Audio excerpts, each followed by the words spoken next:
Maman Elisabeth, je viens parler ici de la part du Seigneur. Je te rends grâce, Père éternel, Seigneur Jésus, ô Saint-Esprit de Dieu, parce que toi seul, tu es Dieu, et c'est toi seul qui crée le chemin là où il n'y a pas, Seigneur. Je marche selon le chemin que tu crées afin que je puisse marcher devant ton peuple. C'est toi qui m'amènes, Seigneur, et c'est pourquoi je supplie au nom de Jésus-Christ que ma chair se taise, et que ma chair se taise, et que seul le Saint-Esprit parle de la part du Seigneur sans rien enlever ou ajouter, au nom puissant, souverain de Jésus-Christ de Nazareth. Bien-aimés frères et sœurs en Christ, que la paix du Seigneur soit avec nous tous. Amen. Merci Seigneur. Peuple de Dieu, notre Dieu est esprit. Et quand il parle, soyez vigilants d'écouter avec les oreilles de l'esprit. D'abord, avant de faire quoi que ce soit ou dire quoi que ce soit, écoute la voix du Saint-Esprit. Écoutez la voix du Saint-Esprit. Attends, parce qu'il est la vérité. Attends qu'il te parle, parce qu'il est la vérité. C'est le Saint-Esprit. Tout ce qu'il dit, c'est la vérité. Il prend du Père pour nous dire. Voilà que le Seigneur, notre Dieu, a parlé du désordre de son Église au prophète Lionel Wandy du ciel, qui est en France,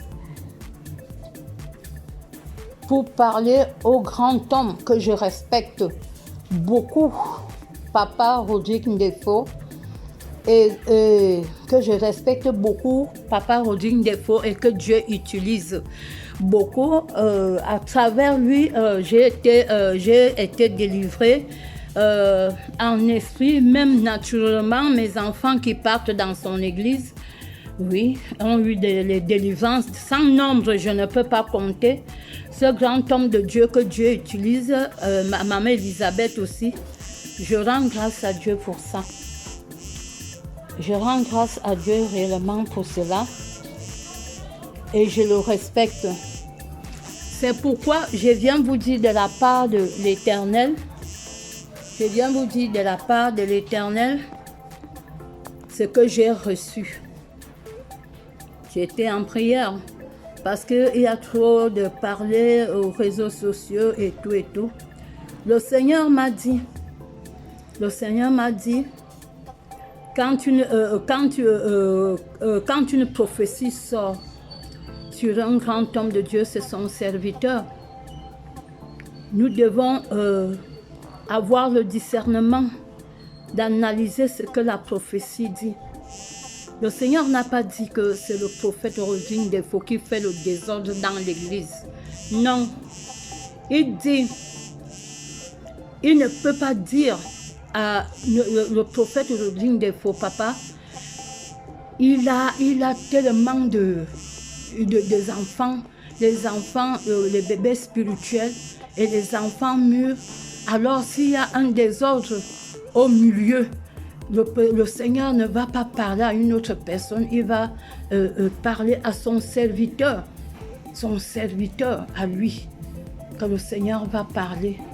Et maintenant, nous voyons que notre père Abraham, quand l'Éternel Dieu décida que le péché monta devant lui, il décida d'aller détruire Sodome et Gomorrhe. Et les 3 anges sont d'abord passés devant la porte du père Abraham. Oui, ils sont passés. Et le père Abraham a eu aussi sa bénédiction à travers Dieu qui l'a béni pour que Sarah a un enfant.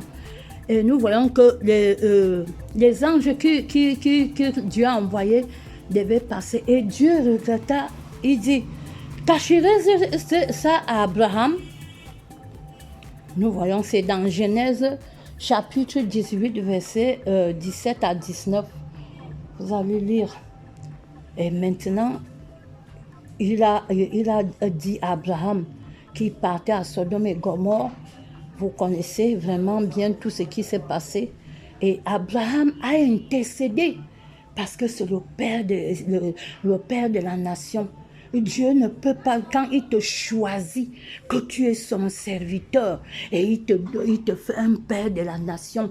Et sur le cadre que Dieu t'a donné ces brebis, que tu paies ces brebis, dans le cadre là, s'il y a un problème qui se passe, mais Dieu va révéler, il va révéler ce problème-là à toi qui es son serviteur.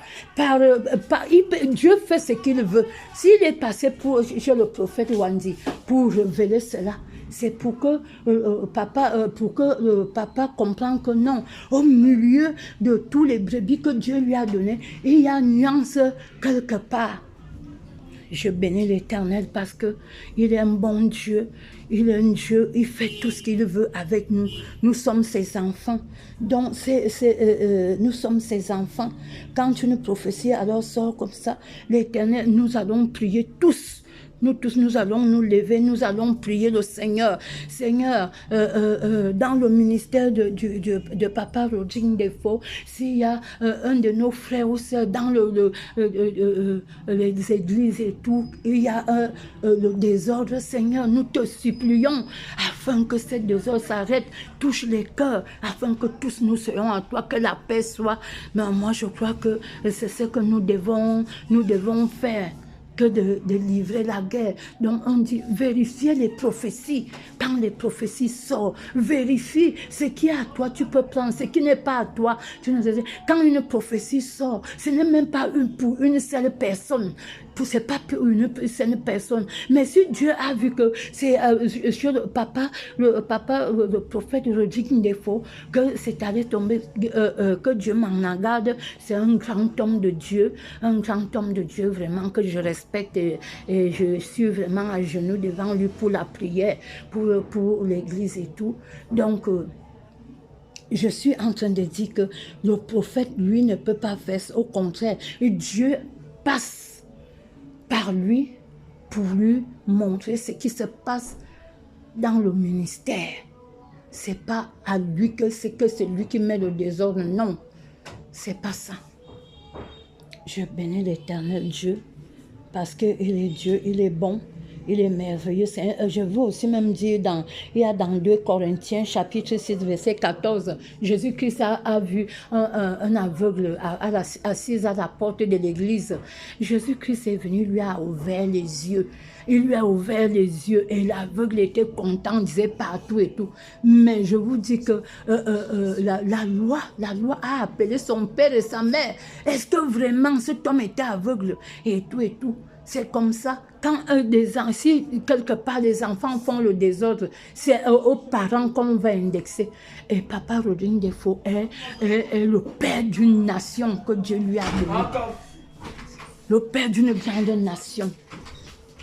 Donc quand des prophéties sortent, peuple de Dieu, je nous en supplie tous, que mettons-nous à genoux et prions juste que Seigneur donne la force aux serviteurs de Dieu, parce que sans le Saint-Esprit, sans Jésus-Christ, tout ce monde, tout ce ministère que papa a fait, et tout, une seule personne ne peut pas porter ça si tu n'as pas Dieu.